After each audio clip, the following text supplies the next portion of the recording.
여러분, 혹시 오늘 아침 거울을 보며 이런 생각을 해보셨나요? 나는 앞으로 얼마나 더 건강하게 내가 사랑하는 사람들과 시간을 보낼 수 있을까? 70세라는 나이는 인생의 황혼기가 아니라 새로운 건강의 전환점입니다. 통계적으로 70세에 도달한 분들은 이미 현대의학의 혜택과 개인의 절제로 많은 고비를 넘기신 분들입니다. 하지만 이 시기부터는 개인의 건강 격차가 극명하게 벌어지기 시작합니다. 어떤 분들은 손주들과 축구를 할 정도로 에너지가 넘치는 반면 어떤 분들은 집 앞 산책조차 힘겨워하며 노쇠의 길로 접어듭니다. 이 차이는 단순히 분이 아닙니다. 우리 몸은 서서히, 하지만 아주 정교하게 우리에게 신호를 보내고 있습니다. 나의 근육은 충분한가? 나의 뇌는 여전히 기민하게 반응하는가? 나의 마음은 고립되지 않았는가? 오늘 영상에서는 세계적인 장수 연구소와 노년학 전문가들이 공통으로 지목하는 별표 장수의 7가지 징후 별표를 심층 분석해 보겠습니다. 이 신호들을 이해하고 관리한다면 여러분은 단순히 수명을 연장하는 것을 넘어 삶의 질이 보장된 건강한 장수를 누리게 될 것입니다. 지금부터 여러분의 몸이 보내는 비밀 메시지를 하나씩 해독해 보겠습니다. 가장 먼저 점검해야 할 것은 균형 감각입니다. 우리는 평소 숨을 쉬듯 자연스럽게 직립보행을 하지만 사실 두 발로 균형을 잡는 행위는 뇌와 신경계, 그리고 하체 근육이 완벽한 하모니를 이뤄야 가능한 고난도 작업입니다. 최근 브라질 연구팀이 발표한 연구에 따르면 70대 이상 노인 중 한 발로 10초 동안 서 있기를 통과하지 못한 사람들은 통과한 사람들에 비해 10년 내 사망할 확률이 무려 84%나 높았습니다. 왜 그럴까요? 균형 감각의 상실은 단순히 비틀거림을 의미하지 않습니다. 이는 시각정보, 전정기관, 귀, 그리고 근육의 반응 속도를 통합하는 뇌의 기능이 저하되고 있다는 강력한 경고입니다. 72세 캐롤은 매일 아침 요가 매트 위에서 한 발로 서서 나무 자세를 취합니다. 그녀의 뇌는 미세한 흔들림을 즉각 감지하고 다리 근육에 신호를 보내 자세를 바로잡습니다. 반면 동갑내기 낸시는 양치를 할 때조차 한 손으로 세면대를 잡아야 합니다. 낸시의 경우 뇌에서 근육으로 전달되는 신호 체계에 지연이 발생하고 있으며 이는 실제 낙상 사고로 이어질 위험이 큽니다. 노년기 낙상은 단순한 골절이 아니라 침상 생활의 시작이며 이는 곧 전신 쇠약으로 직결됩니다. 균형은 다행히 가소성이 있습니다. 오늘부터 양치를 할 때나 TV를 볼 때 한 발로 서는 연습을 5초부터 시작해 보세요. 타이치, 태극권, 가벼운 스트레칭은 굳어진 신경계를 다시 깨우는 최고의 보약입니다. 두 번째는 악력, 즉 손으로 쥐는 힘입니다. 많은 분이 손 힘이 약해지는 게 수명이랑 무슨 상관이야? 라고 묻습니다. 하지만 의학계에서 악력은 생체 나이를 측정하는 가장 저렴하고 정확한 도구로 통합니다. 영국 바이오뱅크의 50만 명 대상 조사에 따르면 악력이 낮은 사람은 심혈관 질환, 호흡기 질환, 심지어 암 발생 위험까지 높았습니다. 악력은 단순히 손가락 근육의 힘이 아니라 우리 몸 전체의 근육 보존 상태를 대변하기 때문입니다.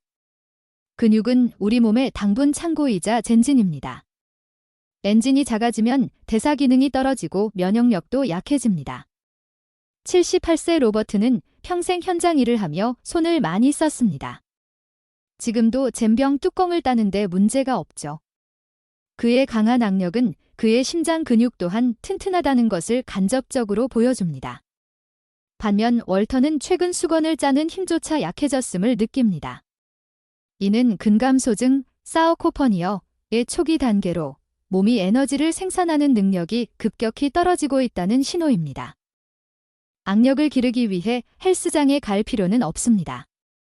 테니스 공이나 말랑한 고무공을 수시로 쥐었다 펴는 것만으로도 충분합니다.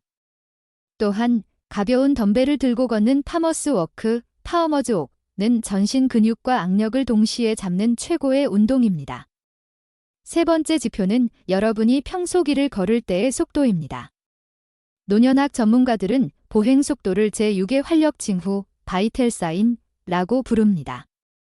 혈압, 맥박만큼이나 중요하다는 뜻이죠. 빠르게 걷기 위해서는 심장이 강하게 펌프질해야 하고 폐가 산소를 충분히 공급해야 하며 신경계가 다리 근육을 정교하게 제어해야 합니다. 즉, 보행 속도는 심폐기능과 운동 능력이 얼마나 조화로운지를 보여주는 종합 성적표입니다. 초당 1m 이상의 속도로 걷는 노인은 평균 수명보다 오래 살 가능성이 매우 높습니다. 75세 조는 횡단보도 신호가 바뀌기 전에 여유 있게 길을 건너갑니다. 그의 보행은 리드미컬하고 힘이 넘칩니다. 반면 프랭크는 보폭이 좁아지고 발을 지면에 끄는 습관이 생겼습니다. 보행 속도가 느려진다는 것은 몸이 에너지 소모를 줄이려 저효율 모드로 들어갔음을 의미하며, 이는 신체 기관의 기능 저하를 암시합니다. 걷기 속도를 높이려면 단순히 빨리 걷는 것보다 보폭을 10cm만 넓히려는 노력이 필요합니다. 큰 보폭은 하체 근육의 가동 범위를 넓히고 뇌에 강한 자극을 줍니다. 하루 20분, 약간 숨이 찰 정도의 속도로 걷는 습관이 여러분의 수명을 달 뒤로 밀어줄 것입니다. 네 번째는 수면의 질입니다. 70대가 되면 잠이 줄어드는 것이 당연하다고 생각하시나요? 하지만 수면의 양보다 중요한 것은 깊이와 규칙성입니다. 우리가 깊은 잠에 들었을 때 뇌는 글림파틱 시스템을 가동하여 낮 동안 쌓인 베타아밀로이드와 같은 독소, 치매 유발 물질을 씻어냅니다. 70세 이후 수면 장애가 지속되면 뇌의 청소 기능이 마비되어인지 기능 저하와 면역력 하락이 급격히 진행됩니다. 샘은 매일 밤 10시에 누워 7시간을 깊게 잡니다. 아침에 일어나면 머리가 맑고 에너지가 충전된 느낌을 받습니다. 반면 그레이엄은 밤마다 3-4번씩 깨고 한 번 깨면 다시 잠들지 못합니다. 이로 인해 낮 시간에 집중력이 떨어지고 감정 기복이 심해집니다. 이는 단순한 피로를 넘어 심장 질환의 위험을 2배 이상 높이는 위험한 신호입니다. 노년기 수면을 방해하는 가장 큰 적은 낮 동안의 활동 부족과 과도한 낮잠입니다. 오전 중에 30분 정도 햇볕을 쬐며 멜라토닌 합성을 도와야 합니다. 또한 침실은 오직 잠을 자는 공간으로만 유지하고 잠들기 2시간 전부터는 스마트폰의 블루라이트를 멀리하십시오. 5번째 신호는 식욕의 변화입니다. 노년기에 뒷맛이 없다는 말은 가장 위험한 신호 중 하나입니다. 식욕 저하는 곧 영양 불균형과 체중 감소로 이어지며, 이는 노쇠의 급행열차를 타는 것과 같습니다. 나이가 들수록 소화가 안 된다는 이유로 고기를 멀리하고 채소나 탄수화물 위주로 식사하는 분들이 많습니다. 하지만 70대 이후에는 오히려 젊은 시절보다 더 많은 단백질이 필요합니다. 근육을 유지하기 위한 재료가 끊임없이 공급되어야 하기 때문입니다. 74세 마가렛은 요리를 즐깁니다. 단백질 위주의 식단과 신선한 채소를 골고루 섭취하죠. 덕분에 그녀의 피부는 윤기가 나고 근육량도 일정하게 유지됩니다. 반면 수자는 혼자 밥 먹는 것이 귀찮아 빵이나 물에 마른 밥으로 끼니를 때웁니다. 지난 1년 사이 그녀의 팔다리는 눈에 띄게 가늘어졌고, 이는 곧 작은 감기에도 쉽게 알아눕는 약한 면역력으로 나타났습니다. 식욕이 없다면 소량으로 자주 먹는 방식을 선택하세요.